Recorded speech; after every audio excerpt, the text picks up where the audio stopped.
Hey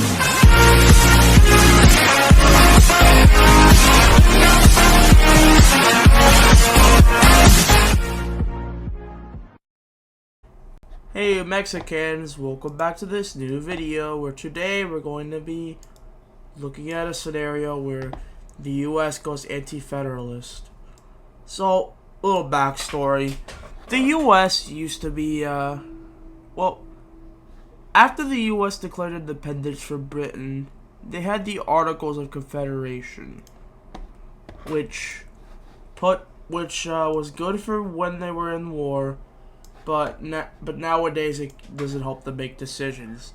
Every state had a right to choose. So modernly, in the time, Georgia could pick something to do, and they chose to declare war on Spain. That's one, embarrassing. Two, I don't think they would win that anyway. So yeah. And as for each state could decide for themselves. So Maine would decide for itself, and Delaware would, and so on and so on. So what if this is all run by the Articles of Confederation, by the way.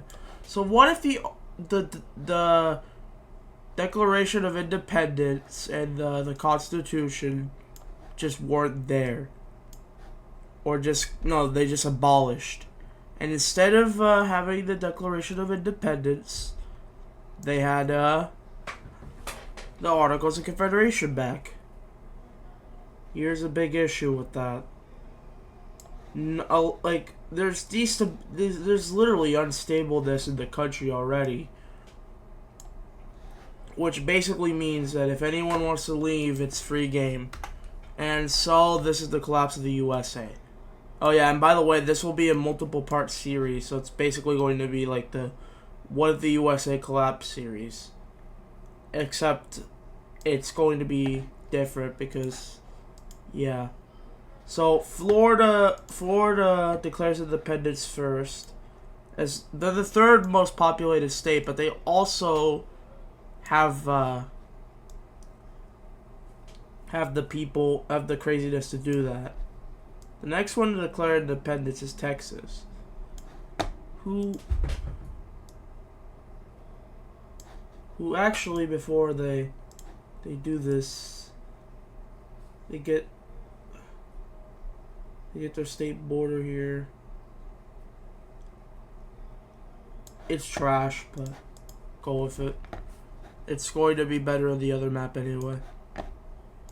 Then we have California being the last state to declare independence. But the support for California ain't just for California. The whole red team is basically just the states campaigning for independence. So, and yet again, we have the third civil war between the third most populated states of America campaigning for everyone else versus the rest of the US.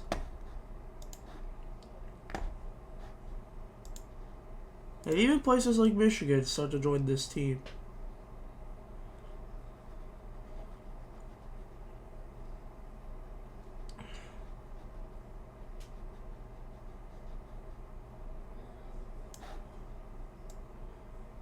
Canada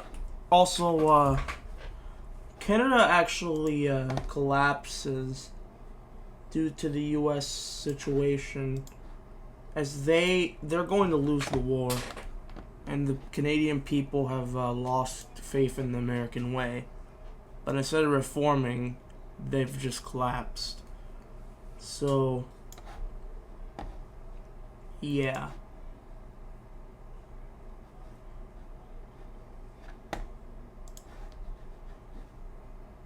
And to put it simply, a rebellion has took place in Washington, D.C. It took the Capitol. It destroyed everyone. And then the rest of the Union pretty much just collapses to this whole thing, with Alaska eventually just giving up and declaring independence. The USA is no more. And let's take a look at the peace treaty. Canada will be included too. So in this peace treaty, all Canadian and American states have declared independence, including Alaska. So, yeah, this is what happens. We're gonna have a northeastern war happen as well. And who will it be between? It'll be between New Jersey, well, New York and New Jersey.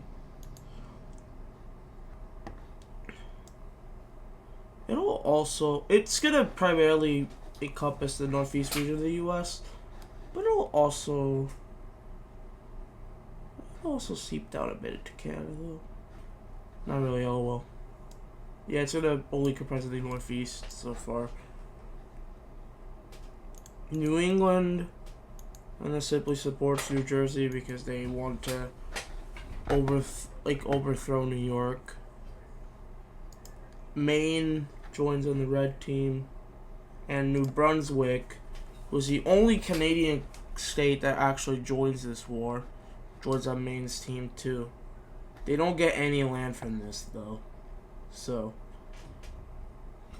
they're just an ally of Maine.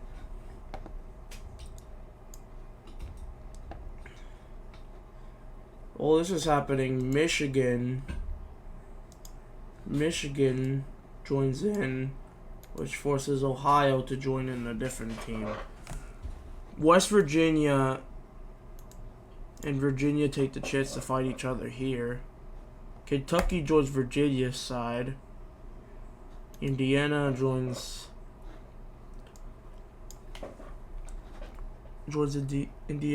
Ohio's side. And basically everyone here joins the blue team. Well, Illinois does too, but funny story. Near St. Louis, a fascist rebellion takes place, which will be significant throughout the war.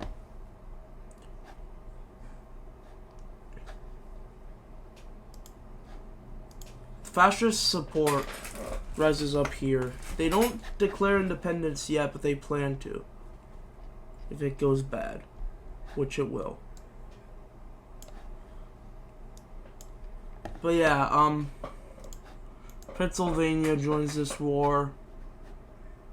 And then Maryland and Delaware don't join for the simplicity that they just want to stay neutral here.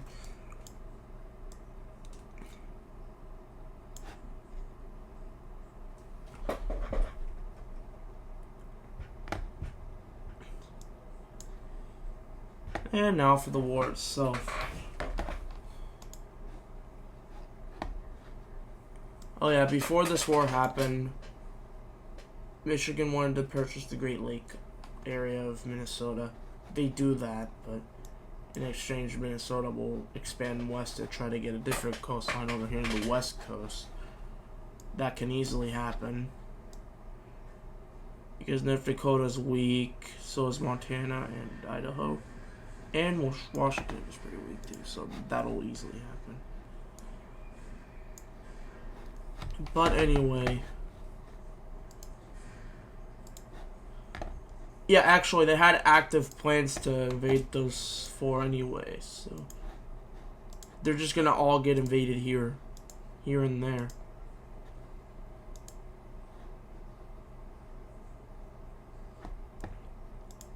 Oh wait, wrong team. And wrong team for these four too. So yeah. Half of the Minnesotan army does go to take out these forces. Because, yeah. They take out North Dakota pretty easily, which then they eventually make it to Montana, which has a boring state flag. I would hope they changed it, because if not, then yeah, that's goofy.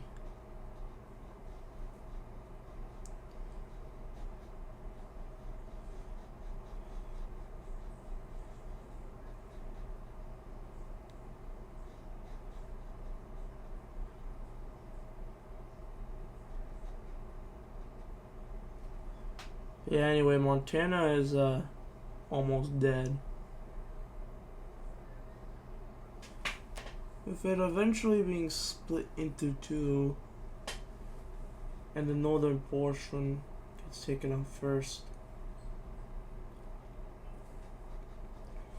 with the southern portion eventually getting taken out too. And Idaho itself can't remain much longer.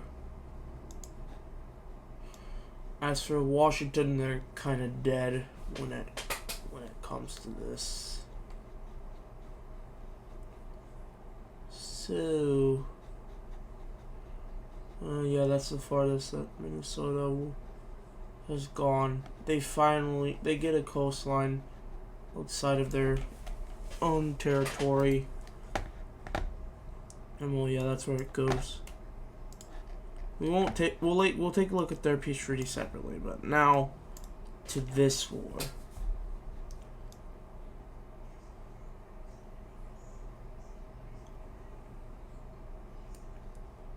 Which they push into all angles of Wisconsin. Michigan takes Appleton and Chicago, and along with that eventually surrounds the Great Lakes, connecting to New York, which also does damage to New Jersey, and yeah. Kentucky pushes into southern Illinois, but eventually the yellow team decides to rebel.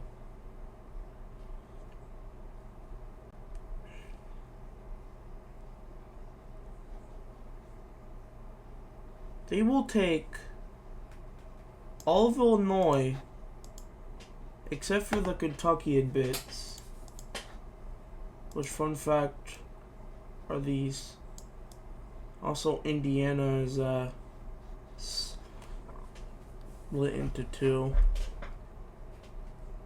Indianapolis being captured, and the class of Indiana is there.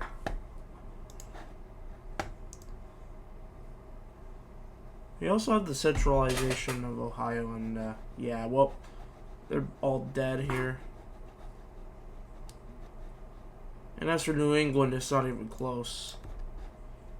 New Brunswick helping does add a good thing, but it doesn't really give them land. They just wanted the help because they had an alliance of Maine. So, that's what happened. And as for Wisconsin, they're just dead. They don't really have any chance of surviving. And now with that, we can take a look at a peace treaty.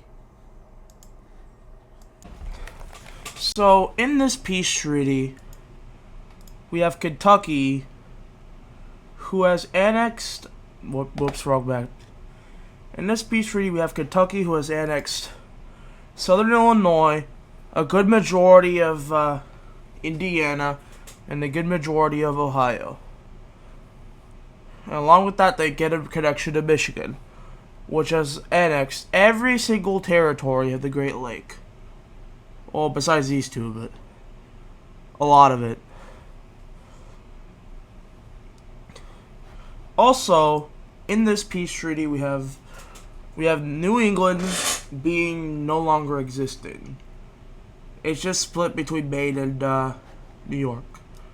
Speaking of New York, they take a good majority of New Jersey and they take a good majority of New Jersey and Pennsylvania. However, this one fatal blunder right here is that both as that New Jersey has been weakened to the point of no avail. Pennsylvania has too, but they're okay, despite all their land being a bunch of their land being taken. Yeah, sure, they're still hurting, but they could. New Jersey just needs to join something, and they joined the the Pennsylvanians. As for Illinois, they're under a fascist government, and for some reason their economy has not collapsed. Indiana, however, with a majority of its land being stripped away, has. Wisconsin's definitely got collapsed because they lost the Great Lake coast, but they do still have their capital, Madison. It's still not enough to keep them afloat, though. And so in order to have a better future for themselves, Indiana and Wisconsin decide to join up with Illinois to protect their future. Illinois, this fascist Illinois has one goal: avenge its wrongs. But we have another country who has that goal too, Pennsylvania. And before we end this video, we have two alliances that are going to emerge out of this war. First, we have the Northeast Alliance. Oh yeah, and also before we talk, Minnesota gained all lands in the West, so now they own a West Coast. But yeah, anyway, all countries who have participated in the war on the side of Michigan, or New York really, will now be in an alliance. So this is the countries that it includes. Also Minnesota. So yeah, that's not a lot of people, but it does. But we have another country who joins, Ohio. They are a puppet, so that's what happens. And while this is happening, we do have a tiny connection with New York. So yes, this alliance is technically connected, although very slim because an interstate goes through here. However, Pennsylvania can easily just cut this off. And seeing as this has happened, we have another alliance who is seeking on revenge. Now, fun fact, it's only Illinois and Pennsylvania so far, but as time goes on, there will be some outside powers involved. But that's for another video.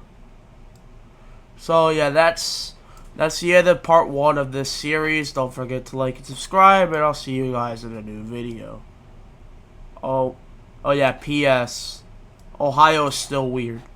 Alright, bye.